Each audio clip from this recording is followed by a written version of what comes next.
Hello साथियों, the broke millennial YouTube channel पे आप सभी का स्वागत है। साथियों, डेली के इस करंट अफेयर्स के वीडियो में हम आज बात करने वाले हैं आज के महत्वपूर्ण करंट अफेयर्स की। जितने भी महत्वपूर्ण करंट अफेयर्स हैं उस पर हम चर्चा करेंगे। तो आज 11 अगस्त 2021 से जो भी इम्पोर्टेंट करंट अफेयर्स के क्वेश्चन बनने वाले हैं उन पे हम चर्चा करेंगे और फिर इन 10 क्वेश्चनों को हम फुल डिटेल में पढ़ेंगे। उसके बाद फुल डिटेल पढ़ने के बाद इन 10 क्वेश्चनों का हम रिवीजन लगाएंगे। तो ये इम्पोर्टेंट है, इसको ध्यान में आप रख के वीडियो को अंत तक देखिए। चलिए पहला प्रश्न देखते हैं। आउट ऑफ पॉकेट ट्रीटमेंट योजना को किस राज्य की सरकार ने लॉन्च किया है? तो इसका आंसर सी सही हो जाएगा, मेघालय। अभी मेघालय राज्य की सरकार ने आउट ऑफ पॉकेट ट्रीटमेंट योजना को लॉन्च किया है। अब आइए इस आउट ऑफ पॉकेट ट्रीटमेंट योजना के बारे में फुल इम्पोर्टेंट पॉइंट पर चर्चा करते हैं। तो कोविड-19 रोगियों के मुफ्त इलाज के लिए मेघालय राज्य की सरकार ने आउट ऑफ पॉकेट ट्रीटमेंट योजना को शुरू किया है। अब बात मेघालय की है तो आइए मेघालय के बारे में जानते हैं। तो मेघालय की स्थापना 21 जनवरी 1972 ईस्वी में हुई थी। मेघालय की राजधानी शिलांग है। मेघालय के प्रेजेंट टाइम में गवर्नर सत्यपाल मलिक हैं और मेघालय के मुख्यमंत्री हैं कॉनराड संगमा। मेघालय के मुख्य न्यायाधीश हैं विश्वनाथ सोमादेर और मेघालय का एक पड़ोसी राज्य है मात्र, वो है असम। और मेघालय का एक पड़ोसी देश है बांग्लादेश। तो इससे इम्पोर्टेंट पॉइंट है। अब मेघालय की लोकसभा की सीट के बारे में बात करेंगे तो मेघालय में जो लोकसभा की सीटों की संख्या है वो है 2 और राज्यसभा सीटों की संख्या 1 और विधानसभा सीटों की संख्या 60 है। तो ये इम्पोर्टेंट है, इसको आप ध्यान में रखेंगे। आगे देखते हैं अगला प्रश्न। किस केंद्र शासित प्रदेश ने भारतीय नागरिकों के लिए इनर लाइन परमिट को ख़त्म कर दिया है? तो इसका आंसर बी सही हो जाएगा, लद्दाख। अब लद्दाख ने भारतीय नागरिकों के लिए इनर लाइन परमिट को ख़त्म कर दिया है। अब आइए इसके बारे में इम्पोर्टेंट पॉइंट पर चर्चा करते हैं। तो केंद्र शासित प्रदेश लद्दाख ने इनर लाइन परमिट की व्यवस्था को हमेशा के लिए ख़त्म कर दिया है। केंद्र सरकार के निर्देश के बाद लद्दाख प्रशासन ने यह बड़ा फैसला लिया। इस फैसले के बाद अब देश के दूसरे हिस्सों से आने वाले सैलानी भी लद्दाख में कहीं भी बेरा कोटे घूम फिर सकेंगे। पहले भारतीय और स्थानीय लोगों को भी लद्दाख के दूसरे हिस्सों में जाने के लिए इनर लाइन परमिट लेना अनिवार्य था। अब यहाँ सैलानियों के आने के लिए किसी भी सरकारी दस्तावेज की ज़रूरत नहीं पड़ेगी। तो ये था इससे बनने वाले इम्पोर्टेंट पॉइंट। अब आइए लद्दाख के बारे में बात हो तो लद्दाख के बारे में जानते हैं। तो लद्दाख भारत का केंद्र शासित प्रदेश है और लद्दाख की जो स्थापना है ये 31 अक्टूबर 2019 ईस्वी को हुई थी। लद्दाख की राजधानी लेह और कारगिल है। लद्दाख के उपराज्यपाल हैं राधा कृष्ण माथुर और लद्दाख के उच्च न्यायालय के मुख्य न्यायाधीश हैं पंकज मित्तल। और लद्दाख के जो प्रमुख झील है वो है पेंगोंग झील। और लद्दाख में कुछ हवाई अड्डे, इसके बारे में चर्चा करते हैं। तो लद्दाख में एक हवाई अड्डा है कुशोक बकुला रिपोचे एयरपोर्ट। तो कुशोक बकुला रिपोचे एयरपोर्ट ये लद्दाख में है। क्षेत्रफल की दृष्टि से सबसे बड़ा केंद्र शासित प्रदेश कौन सा है? तो आंसर होगा आपका लद्दाख। पाक अधिकृत कश्मीर को किसके साथ शामिल किया गया है? तो आंसर होगा आपका लद्दाख। तो ये था इससे बनने वाला इंपॉर्टेंट पॉइंट, इसको आप ध्यान में रखें। अगला प्रश्न देखते हैं। विश्व शेर दिवस यानी वर्ल्ड लायन डे कब मनाया गया है? तो आंसर होगा आपका ए 10 अगस्त। अभी 10 अगस्त को वर्ल्ड लायन डे मनाया गया है। आइए इस बारे में इंपॉर्टेंट पॉइंट जानते हैं। तो विश्व शेर दिवस 2013 में शुरू किया गया था। यह दिवस शेरों के बारे में जागरूकता बढ़ाने और उनके संरक्षण के लिए समर्थन जुटाने के लिए हर साल 10 अगस्त को मनाया जाता है और साथ ही शेरों का सुरक्षित ठिकाना सुनिश्चित करने और पर्यटन को बढ़ावा देने के लिए यह दिवस मनाया जाता है। तो ये था इससे इम्पोर्टेंट पॉइंट। अब पिछले कुछ महत्वपूर्ण करंट अफेयर्स की जो है चर्चा कर लेते हैं।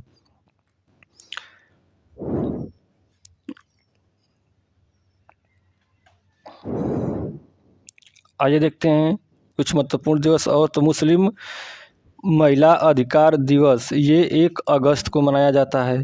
हिरोशिमा दिवस ये 6 अगस्त को मनाया जाता है। राष्ट्रीय हथकरघा दिवस 7 अगस्त को मनाया जाता है। नागासाकी दिवस 9 अगस्त को मनाया जाता है। विश्व भर के स्वदेशी लोगों का अंतर्राष्ट्रीय दिवस 9 अगस्त को मनाया जाता है। तो ये अगस्त के अब तक के इम्पोर्टेंट दिवस थे। अगला प्रश्न देखते हैं, उत्तर प्रदेश सरकार ने काकोरी कांड का नाम बदलकर क्या कर दिया है? तो इसका आंसर आपका बी से होगा काकोरी ट्रेन एक्शन। अभी उत्तर प्रदेश सरकार ने काकोरी कांड का नाम बदलकर काकोरी ट्रेन एक्शन कर दिया है। अब आइए इस बारे में इम्पोर्टेंट पॉइंट पर चर्चा करते हैं। तो आज़ादी की लड़ाई के दौरान स्वतंत्रता सेनानियों ने 9 अगस्त 1925 में सहारनपुर से लखनऊ जा रही ट्रेन को काकोरी में लूट लिया था। तभी से इसे काकोरी कांड के नाम से जाना गया। अब योगी सरकार ने इसका नाम बदलते हुए काकोरी ट्रेन एक्शन कर दिया है। तो ये था इम्पोर्टेंट, इसको आपको ध्यान में रखना है, ये प्रश्न एग्जाम में बन सकता है। अब आइए टॉप 5 बदले गए नाम को देखते हैं कि जो 5 नाम चेंज हुए हैं। तो मध्य प्रदेश कैबिनेट ने आदिम जाति कल्याण विभाग का नाम बदलकर क्या कर दिया है? तो आंसर होगा आपका जनजातीय कार्य विभाग। अगला देखते हैं, IPL टीम किंग्स 11 पंजाब का नाम बदलकर क्या कर दिया गया है? तो पंजाब किंग्स। अगला देखते हैं, नील द्वीप का नया नाम तो शहीद द्वीप। हैवलॉक द्वीप का नया नाम तो स्वराज द्वीप। असम के बोगीबील पुल का नया नाम तो अटल सेतु। अगला प्रश्न देखते हैं, 8 अगस्त 2021 को किस राज्य ने हरेली त्यौहार मनाया है? तो इसका आंसर आपका ये सही हो जाएगा छत्तीसगढ़। अभी छत्तीसगढ़ सरकार ने राज्य ने हरेली त्यौहार को मनाया है। वही इस बारे में इम्पोर्टेंट पॉइंट देखते हैं। तो 8 अगस्त 2021 को छत्तीसगढ़ में हरेली त्यौहार मनाया गया है और यह त्यौहार सावन माह की हरेली अमावस्या को मनाया जाता है। हरेली पर्व पर किसान परिवार कृषि औजारों, अपने गाय बैलों और ग्राम देवता की पूजा अर्चना कर सुख समृद्धि की कामना करते हैं। इस दिन किसान अपनी धान की बुआई करके कृषि औजारों की पूजा करते हैं ताकि साल भर कृषि की उपज बेहतर हो सके। तो उत्तराखंड में यही त्यौहार हरेला के नाम से मनाया जाता है। इसको भी इम्पोर्टेंट, इसको ध्यान में रखेंगे। अगर हरेली त्यौहार कहेगा तो छत्तीसगढ़, और हरेला कह देगा तो ये उत्तराखंड हो जाएगा। अगला टाइप 5 त्यौहार देखते हैं। तो गुरु महोत्सव 2021 किस राज्य में मनाया गया है? तो आंसर होगा आपका उत्तर प्रदेश। हेराथ त्यौहार कहाँ मनाया गया है? तो जम्मू कश्मीर में। अंतर्राष्ट्रीय योग महोत्सव का उद्घाटन किस राज्य में किया गया? तो उत्तराखंड में। काला नमक चावल महोत्सव का आयोजन किस राज्य में किया गया? तो उत्तर प्रदेश में। स्वर्णिम अंतर्राष्ट्रीय शिवरात्रि मेले की शुरुआत किस राज्य में हुई? तो हिमाचल प्रदेश में। तो ये था इससे बनने वाले इंपॉर्टेंट पॉइंट, इसको हमको ध्यान में रखना है। इसके बाद हम लोग 10 क्वेश्चनों का फुल के बाद रिवीजन करेंगे। फिर रिवीजन के बाद स्टैटिक के प्रश्न पे चर्चा करेंगे। फिर स्टैटिक के बाद कल वाले प्रश्नों का टेस्ट लगाएंगे। तो ये वीडियो में आप अंत तक बने रहिए, तभी इस वीडियो से आपको लाभ होगा। इस वीडियो को हम लोग डेली 3 पार्ट में पढ़ते हैं। अगला प्रश्न देखते हैं, किस देश ने दुनिया में पहली बार मानव की बजाय कृत्रिम बुद्धिमत्ता प्रणाली को आविष्कार का पेटेंट दिया है? तो इसका आंसर सी से जो कि दक्षिण अफ्रीका। अभी दक्षिण अफ्रीका ने दुनिया में पहली बार मानव की बजाय कृत्रिम बुद्धिमत्ता प्रणाली को आविष्कार का पेटेंट दिया है। आइए इसके बारे में इंपॉर्टेंट पॉइंट देखते हैं। तो दक्षिण अफ्रीका में हाल में फ्रैक्टल ज्यामिति पर आधारित खाद्य कंटेनर पर एक पेटेंट दिया गया है जो पहली नज़र में बिल्कुल साधारण प्रतीत होता है। इसमें इंटरलॉक होने वाले खाद्य कंटेनरों को रोबोट द्वारा आसानी से पकड़ा और व्यवस्थित रूप से रखा जा सकता है। इसका आविष्कार कोई मानव नहीं बल्कि दाबस नामक कृत्रिम बुद्धिमत्ता प्रणाली है। तो ये इम्पोर्टेंट प्रश्न है, इसको आपको ध्यान में रखना है। अगला प्रश्न देखते हैं, किस राज्य के मुख्यमंत्री ने ई नगर मोबाइल ऐप लॉन्च किया है? जिसका आंसर सी से जगह गुजरात। अभी गुजरात राज्य के मुख्यमंत्री ने ई नगर मोबाइल ऐप को लॉन्च किया है। अब आइए इसके रिलेटेड इंपॉर्टेंट पॉइंट पर देखते हैं। तो गुजरात राज्य के मुख्यमंत्री विजय रूपानी ने राज्य के नगरों में नागरिक केंद्रित सेवाएं लोगों को आसानी से घर बैठे उपलब्ध हो सकें, उसके लिए डिजिटल क्रांति के उपयोग से ई नगर मोबाइल एप्लीकेशन और पोर्टल लॉन्च किया है। ई नगर में संपत्ति कर, पेशेवर कर, जल और जल की निकासी शिकायतें और शिकायत निवारण भवन अनुमति, आग और आपातकालीन सेवाओं सहित 52 सेवाओं के साथ 10 मॉड्यूल शामिल है। और टॉप 5 मोबाइल ऐप के बारे में जानते हैं। तो पहला है आपका छावनी बोर्डों के निवासियों की समस्या के संबंध में शिकायत दर्ज करने के लिए ई छावनी पोर्टल, इसको कौन जारी किया? तो राजनाथ सिंह ने जारी किया था। ग्रामीण इलाकों में बेहतर स्वास्थ्य सुविधा उपलब्ध कराने के लिए वंडर ऐप को किसने लॉन्च किया था? तो ये बिहार राज्य ने लॉन्च किया था। अगला देखते हैं, महिलाओं को उद्यमी बनाने के लिए ओमेन विल वे पोर्टल कौन लॉन्च किया था? तो गूगल। समुद्री उत्पादों की खरीद और बिक्री के लिए ई संता पोर्टल किसने लॉन्च किया था? तो पीयूष गोयल ने लॉन्च किया था। मानसिक स्वास्थ्य के लिए गाइड करने के लिहाज से हेल्थ ऐप मानस किसने लॉन्च किया था? तो कृष्णा स्वामी विजय राघवन ने लॉन्च किया था। अब अगला प्रश्न देखेंगे, राष्ट्रीय शिक्षा नीति 2020 NEP 2020 यानी नेशनल एजुकेशन पॉलिसी लागू करने वाला देश का पहला राज्य कौन सा बन गया है? तो इसका आंसर बी सही हो जाएगा, कर्नाटक। अभी कर्नाटक राज्य राष्ट्रीय शिक्षा नीति 2020 लागू करने वाला देश का पहला राज्य बन गया है। आइए अब इससे रिलेटेड इंपॉर्टेंट पॉइंट देखते हैं। तो राज्य के उच्च शिक्षा मंत्री CN अश्वत्थ नारायण के अनुसार कर्नाटक राष्ट्रीय शिक्षा नीति लागू करने वाला पहला राज्य होगा। कर्नाटक सरकार वर्तमान शैक्षणिक वर्ष 2021-22 से नई राष्ट्रीय शिक्षा नीति 2020 लागू करने जा रही है। सरकार ने शैक्षणिक संस्थानों को NEP 2020 लागू करने के आदेश जारी किए हैं। तो इसका आंसर कर्नाटक सही हो जाएगा। अगला प्रश्न देखते हैं, how the earth got its beauty नामक पुस्तक लॉन्च हुई है। यह पुस्तक किसने लिखी है? इसका आंसर ये सही जगह सुधा मूर्ति ने लिखा है। How the earth got its beauty नामक पुस्तक को लिखा है। आइए अब टॉप 5 बुक्स एंड ऑथर देखते हैं। India versus China, why they are not friends पुस्तक किसने लिखा है? तो कांति वाजपेयी ने। द इंडिया स्टोरी नामक पुस्तक किसने लिखा है? तो विमल जालान ने। RSS बिल्डिंग इंडिया युद्ध सभा किसने लिखा है? तो सुधांशु मित्तल ने। राइडिंग फ्री माई ओलंपिक जर्नी किसने लिखा है? तो इम्तियाज अनीस ने। बैंक विद अ सोल इक्टिवास नामक पुस्तक किसने लिखा है? तो डॉक्टर CK गैर याली ने लिखा है। अगला और आखिरी प्रश्न देखेंगे, इसके बाद रिवीजन। होम इंटीरियर ब्रांड होमलेन के पहले ब्रांड एम्बेसडर कौन बने हैं? तो इसका आंसर सी सही हो जाएगा, MS धोनी। MS धोनी जो है home interior brand home loan के पहले ब्रांड एम्बेसडर बन गए हैं। तो ये इंपॉर्टेंट प्रश्न है, इसको ध्यान में हमको रखना है। हमने 10 फुल प्रश्नों का अभी डिटेल पढ़ा। अब इन 10 फुल डिटेल प्रश्नों का अब हम रिवीजन लगाएंगे। तो रिवीजन इस वीडियो का बहुत ही इंपॉर्टेंट पार्ट है, इसको आप लोग को ध्यान से देखना है। इससे हमारे सभी क्वेश्चन एक बार रिकॉल हो जाएंगे। अगर आपको PDF चाहिए या फिर आप डेली का क्विज अटेम्प्ट करना चाहते हैं तो आप हमारा टेलीग्राम ग्रुप ज्वाइन कर सकते हैं। इसका जो लिंक है मैं इस वीडियो के डिस्क्रिप्शन में दे दिया हूँ।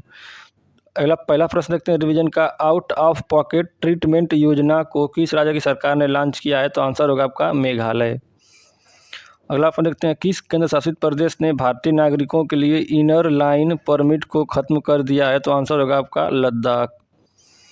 अगला प्रश्न देखते हैं, विश्व शेर दिवस कब मनाया गया है? तो आंसर होगा आपका 10 अगस्त। अगला प्रश्न देखते हैं, उत्तर प्रदेश सरकार ने काकोरी कांड का नाम बदलकर क्या कर दिया है? तो काकोरी ट्रेन एक्शन।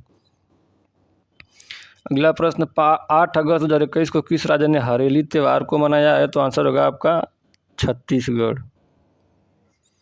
अगला प्रश्न देखते हैं, किस देश ने दुनिया में पहली बार मानव की बजाय कृत्रिम बुद्धिमत्ता प्रणाली को आविष्कार का पेटेंट दिया है? तो आंसर होगा आपका दक्षिण अफ्रीका। अगला प्रश्न देखते हैं, किस राज्य के मुख्यमंत्री ने ई-नगर मोबाइल ऐप लॉन्च किया है? तो आंसर होगा आपका गुजरात। अगला प्रश्न, राष्ट्रीय शिक्षा नीति लागू करने वाला देश का पहला राज्य कौन सा बन गया? तो आंसर होगा आपका कर्नाटक। अगला प्रश्न देखते हैं, how the earth got its beauty नामक पुस्तक लॉन्च हुई है। यह पुस्तक किसने लिखी है? तो आंसर होगा आपका सुधा मूर्ति। अगला प्रश्न देखते हैं, होम इंटीरियर ब्रांड होम लेन के पहले ब्रांड एम्बेसडर कौन बने हैं? तो आंसर हो जाएगा आपका MS धोनी। तो ये थे हमारे 10 रिवीजन 10 फुल डिटेल का। अब हम लोग चर्चा करेंगे डेली के स्टैटिक GK के प्रश्न के बारे में। और आज का है डोज सेट 108। तो ये सेट 109 को आज हम लोग इसमें देखेंगे। इसमें सभी प्रश्न हमने सिलेक्टेड लिया है जो एग्जाम की दृष्टि से महत्वपूर्ण है और अत्यधिक आने की संभावना है। तो चलिए स्टार्ट करते हैं। पहला देखते हैं, किस मिट्टी में केशिका यानी कैपिलरी सबसे अधिक प्रभावशाली होती है, तो ऑप्शन होगा चिकनी मिट्टी। कार्टाजेना शहर जो जैव सुरक्षा प्रोटोकॉल के का लिए प्रसिद्ध है, कहाँ स्थित है, तो आंसर होगा आपका कोलंबिया में। अगला देखते हैं, भारत सरकार का प्रथम विधि अधिकारी कौन होता है, तो आंसर होगा भारत का महान्यायवादी। किस राज्य का उच्चतम विधि अधिकारी कौन होता है, तो किसी राज्य का उच्चतम अधिकारी महाधिवक्ता होता है। अंतर्राष्ट्रीय उष्णकटिबंधीय काष्ठ संगठन का मुख्यालय कहाँ स्थित है, तो योकोहामा जापान में। एका आंदोलन 1921-22 का नेतृत्व किसने किया था, तो मदारी पासी ने। इम्पोर्टेंट है, इसको ध्यान में रखेंगे। सुभाष चंद्र बोस ने किस देश में आज़ाद हिंद रेडियो शुरू किया था, तो आंसर होगा आपका जर्मनी में। अगला देखते हैं, कोरी क्रीक स्थित है, तो कच्छ के रन में। अगला देखते हैं, सबरीमाला मंदिर कहाँ स्थित है, तो केरल में। अगला देखते हैं, किस मुस्लिम शासक के सिक्कों पर देवी लक्ष्मी की आकृति बनी है, तो आंसर होगा आपका मोहम्मद गौरी के। तो ये थे इम्पोर्टेंट स्टैटिक के प्रश्न। तो हमने अभी स्टैटिक का 109 डोज देखा। अब देखेंगे कल वाले प्रश्नों का टेस्ट। तो इस टेस्ट वीडियो का बहुत ही इंपॉर्टेंट पार्ट है। अब टेस्ट को आप आंसर जो है इसका कमेंट किया करिए, वीडियो को पुश करके पहले आप इसका आंसर डिसाइड कर लिए करिए, उसके बाद तो प्ले करके आंसर देखा करिए। तो पहला प्रश्न है, नेपाल देश के नए प्रधानमंत्री कौन बने हैं, तो 4 ऑप्शन है, आपको इसमें से कमेंट कर बताना है कि कौन सा इसका आंसर सही है। तो इसका आंसर भी सही है, केपी शर्मा ओली। अगला प्रश्न, आईटीबीपी के इतिहास में पहली बार 2 महिला कॉम्बैट अधिकारियों, लड़ाकू महिला अधिकारियों को शामिल किया गया है, इनका नाम क्या है, तो इसका आंसर डी सही हो जाएगा, उपर्युक्त ए और बी यानी प्रकृति और दीक्षा, इन दोनों ने। भारतीय नौसेना ने किस देश की नौसेना के साथ द्विपक्षीय अभ्यास जायद तलवार 2021 किया है, तो इसका आंसर बी सही हो जाएगा, संयुक्त अरब अमीरात। अगला प्रश्न देखते हैं, विश्व भर के स्वदेशी लोगों का अंतर्राष्ट्रीय दिवस कब मनाया गया है, तो आंसर हो जाएगा आपका 9 अगस्त। अगला प्रश्न देखते हैं, पीएम दक्ष पोर्टल और मोबाइल ऐप किस मंत्रालय ने लॉन्च किया है, तो इसका आंसर आपका ये सही हो जाएगा, सामाजिक न्याय मंत्रालय ने। अगला प्रश्न, टोक्यो ओलंपिक 2020 में किस देश ने सबसे ज़्यादा पदक जीते हैं, तो इसका आंसर आपका सी सही हो जाएगा, अमेरिका ने। अगला प्रश्न देखते हैं, 8 अगस्त 2021 को भारत छोड़ो आंदोलन की कौन सी वर्षगांठ मनाई गई है, तो इसका आपका आंसर सी सही हो जाएगा, 79वीं। अगला प्रश्न, प्रधानमंत्री नरेंद्र मोदी ने प्रधानमंत्री उज्ज्वला योजना के दूसरे चरण उज्ज्वला 2.0 योजना की शुरुआत की है, इसमें क्या मुफ्त में बांटे जाते हैं, तो इसका आंसर आपका बी सही हो जाएगा, एलपीजी गैस कनेक्शन। अगला प्रश्न, उत्तराखंड सरकार ने किसे महिला सशक्तिकरण और बाल विकास विभाग का ब्रांड एम्बेसडर बनाया है, तो इसका आंसर आपका बी सही हो जाएगा, वंदना कटारिया। अगला और आखिरी प्रश्न देखते हैं, the year that was not the diary of a 14-year-old नामक पुस्तक लॉन्च हुई है, पुस्तक किसने लिखी है, तो इसका आंसर आपका ए सही हो जाएगा, ब्रिसा जैन। तो साथियों, ये थे हमारे आज के 10 फुल डिटेल प्रश्न। उसके बाद हमने उनका रिवीजन किया और रिवीजन करने के बाद हमने महत्वपूर्ण स्टैटिक के प्रश्न देखे जो डोज 109 था। अब ये वीडियो आपको कैसी लग रही है, कमेंट कर हमें आप ज़रूर सूचित करें। Thank you video